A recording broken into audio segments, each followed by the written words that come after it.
Hello, you lovely bunch of English-speaking people out there, and you 119 subscribers. Great, we're getting there. Where, I don't know, but we're getting somewhere.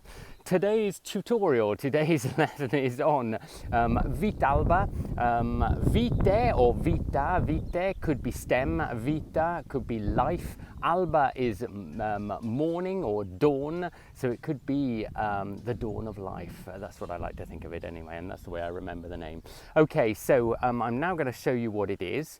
As you can see, right, so here we have it. Okay, vitalba. Right, so we're going to chop it off a little bit around about here. Okay, by all accounts it helps it to grow if you take it, if you cut it about this sort of height. And I believe we're just going to cook the top part, or probably the leaves, but I'm going to find that out very shortly. Okay.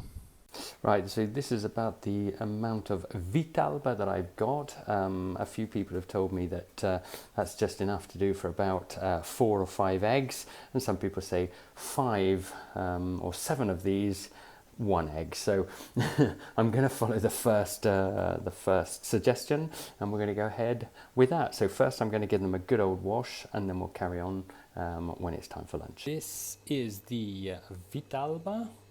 This is what we're going to chop up, and I'll show you afterwards how much I've chopped it up.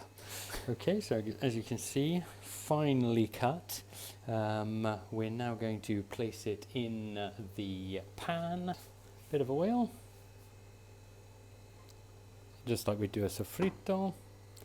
And I'm going to put everything in like that and start doing it.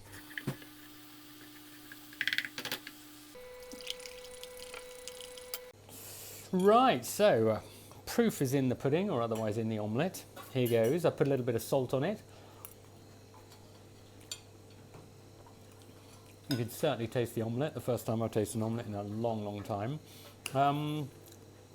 Yeah, it might be a little bit bitter, more bitter than normal omelette. All said and done, tastes really good. Very good, excellent. Okay, vitalba, vitalba. Okay, if you like this tutorial, press on the bell button, the I like button, or whatever you have to do. Follow me if you want to follow me as well. As far as bicycles is concerned, I'll leave the link as well there for the next time. See you later. Ciao.